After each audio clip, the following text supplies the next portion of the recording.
my remote too? That's okay, don't worry.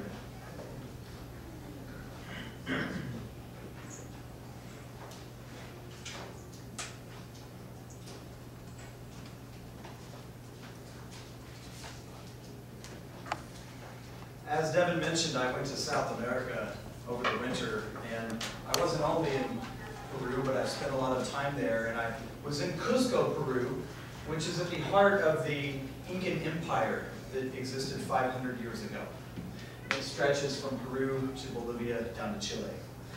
And above Cusco, you can go to a mountaintop that has lots of ruins.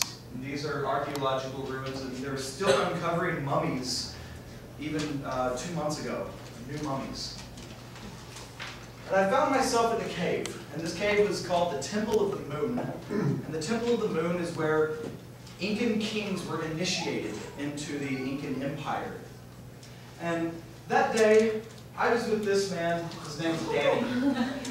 Danny's a local Peruvian man who made it his lifelong passion to study Incan and Peruvian culture and teach other people, especially foreigners like me, about that. So I found myself going into the Temple of the Moon with Danny, and Danny taught me about 3 sacred animals of the Incas. And I'd like to share those 3 sacred animals with you today, tell you what they mean to the Incas, and how we could view them in our lives if we applied their culture to our modern lives. The first animal is the snake. And like many other cultures and religions, this snake appears all around the world. This legless animal crawls on the ground, and Incans believe that this animal represents the lower world. Not like a hell, but more of maybe a pre-human essence before we can walk. The snake represents the past. It represents the intelligence and the knowledge that we get from the past. And think of the realm of the snake like being a baby, where you depend on everybody. You have no power. To eat, to move, you have to have somebody else. Or say you're a slave, and you have no free will. You are in the realm of the snake. Now, where are you? Are you in a new job and you're completely lost? Have you lost a mother, a father, or a wife? Or lost the love of your life? If you feel helpless, you may be in the realm of the snake. Now, when you walk into the cave in the Temple of the Moon, there's a snake carved into the wall, and this tells the would-be king, you have to give up your power. You have to succumb to the gods and be helpless like a baby. Now, the second animal that's sacred to the Incas is the puma. And this big cat is a fighter, and fighting and hunting is what it does best. And the puma, when you see it in Incan paintings and statues, there's often 2 of them facing each other, and there's 2 pumas fighting each other. The puma represents that will to fight, that will to survive. It represents this world, and it represents the present time, and represents what the Incas had to do. Fight, conquer, and win, just like a puma would. So I ask you again, where are you? Are you in a job fighting for a promotion against your coworkers, or are you a student trying to get that A+ before somebody else does? Are you battling your own inner demons? What are you struggling for in your life? If you're struggling with something, then you're probably in the realm of the puma, and I bet we have a few people here today that that applies to. In the Temple of the Moon, the Incan soon-to-be king goes in all night.